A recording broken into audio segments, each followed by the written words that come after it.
cower in the shadow of the kingdom's bloody throne, because the final war for Cybertron trilogy series is called Kingdom, and that always makes me think of bloody thrones. Don't act like you aren't all thinking of blood all the time, too.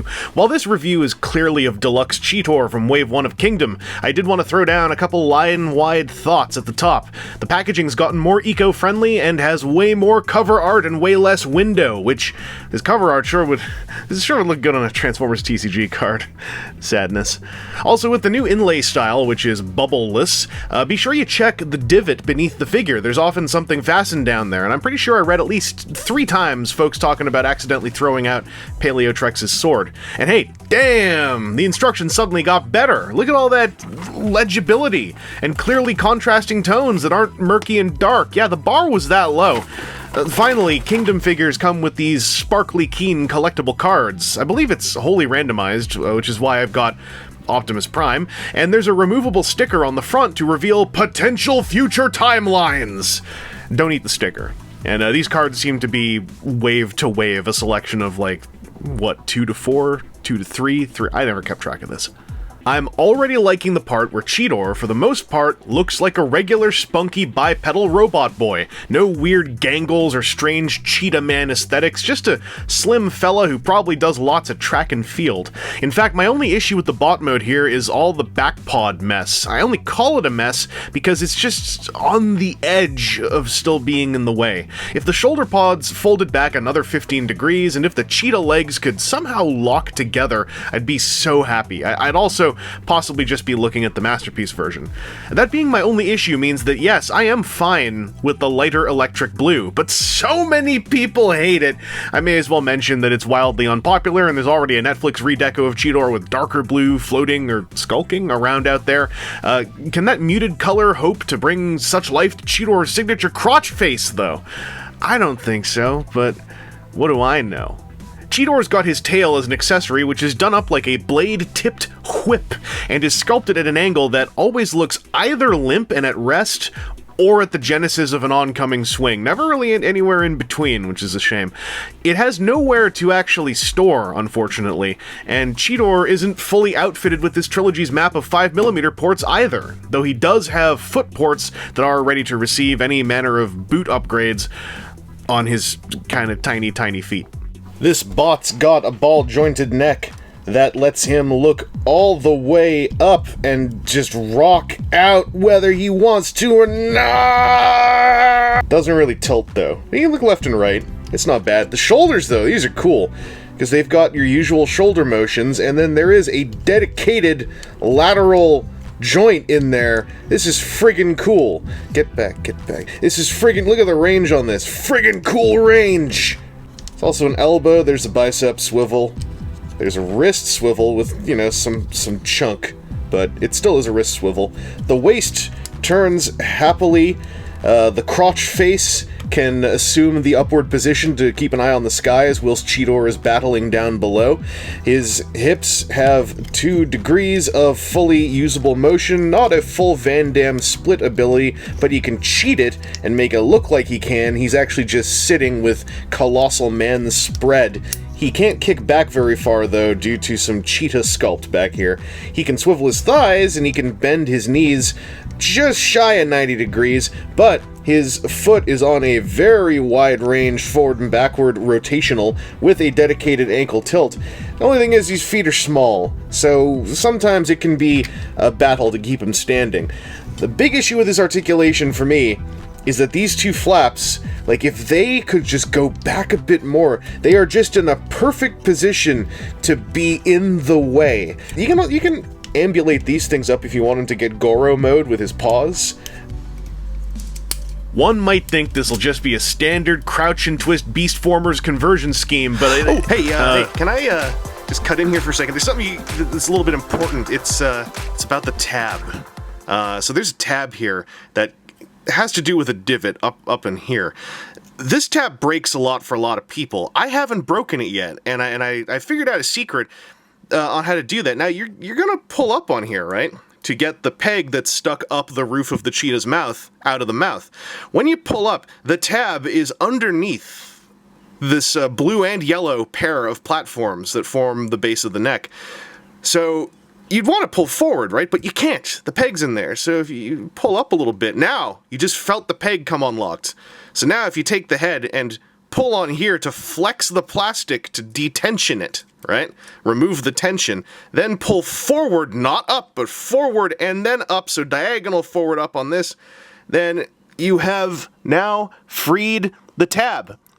So the tab is this stress-marked little thing here. You can see it against the back of my finger. That tab serves no purpose and will probably break. In fact, this one has just now finally developed a stress flex. So we'll leave that alone. But when you pull this up here, another tip involving the tab, you got to pull this head down a little bit so you have a little bit of clearance to get it up onto that slot. Because if you just push this up, this tab might catch the forehead crest and then it's a disaster. Like right there. So if you pull that a little bit down while you're pulling the tab up, then you can see here, the tab is docking into the divot. That's how you protect the tab. Well, now that we've gotten past... Oh, hey, I gotta cut in again, actually. When you go the other way around, right, it's similarly dangerous, but in different ways. So when you pull this out here, right, you think, oh, I got this. But remember that forehead crest, if I pull down, the tab's gonna get pushed up by the forehead crest, yet another angle of detabulation. So you gotta pull up on here to detension it, and when you get around here, try to get your finger in there to pull. You see I'm pulling Cheetor's robot head downwards like this. That avoids the tension moment. Now you think you're all done. You're not done yet. First you do the endless scream, and then when you're pushing this down here, you'd think, oh, just jam it down. However, you gotta jam it down a little bit like this, then, like you did before, pull the tension forward here, and then you feel the peg go in and that goes under, and now you're in and the tab is safe. So that's a whole lot of work, right, for this tab that is perhaps not even worth protecting. Well, as you can see, mine has fully stress marked over the course of the now 21 times I've transformed this, so I think we're just gonna pop that off, and we're gonna put that into one of our safe little archival tab-saving baglets right here. And now preserved for all time, the tab. And now it just goes on like that. You know, sometimes between design iterations and factory floor... You know, I don't get to talk very much. Oh, sorry. You know, sometimes between design iterations and factory floor manager decisions for the sake of the realities of plastic, you end up with a scenario like the tab. And boy, can you count on we the fans to tunnel vision it. Aside from the little tab that impacts nothing, Cheetor pulls some fun and subtle shapeshifting that tweaks the aforementioned standard crouching twist beastformers conversion scheme, namely via those rather clever abdominal flank plates and the fun, full flipping lower legs that introduce some digitigrade while turning robot calves into cheetah thighs. And then you ram the weapon in, 90s style. Let's be real, there are chunks of light blue robot floating around on Cheetor's beast mode, along with, like, you know, his robot toes. They rest comfortably in what I like to call the physical realities of Beast Wars at Retail zone. With his prob war zone factor aside, I think Cheetor manages to assume a solid feline shape, with several kudos going to the combination of robot thighs and fist parts that fill out the hindquarter mass. Silhouettes matter. And so do the spots, a thing cheetahs are known for, and something Cheetor has aplenty. He's also got solid orange eyes, which is hard creepy, but I mean, so would solid blue eyes. Something looking at you with no pupils, you get creeped out. That's reality. Beast mode articulation on Cheetor is a pleasant surprise, in my opinion. Each paw is ball-socketed with the tiniest bit of tilt, while all four legs have a limited knee hinge that offers at least two major positions, and the forelegs have got a forward-backward swivel with a ball joint on top, which in turn allows for the barest of left-right swivel from the shoulder down.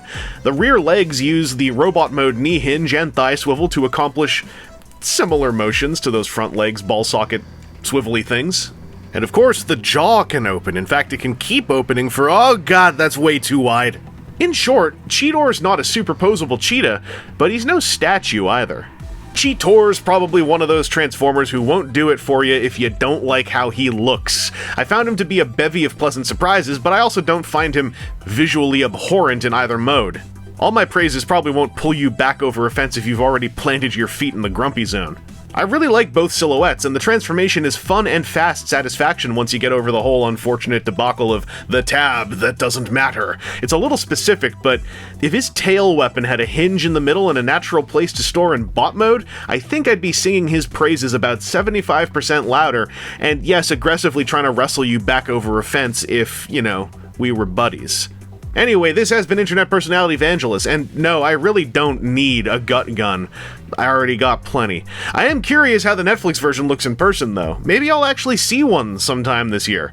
Thank you for joining me on this brief safari, and Ultra Gear thanks to my Ultra Gear supporters on Patreon, Coffee, and other trees in the jungle of advertisement alternatives.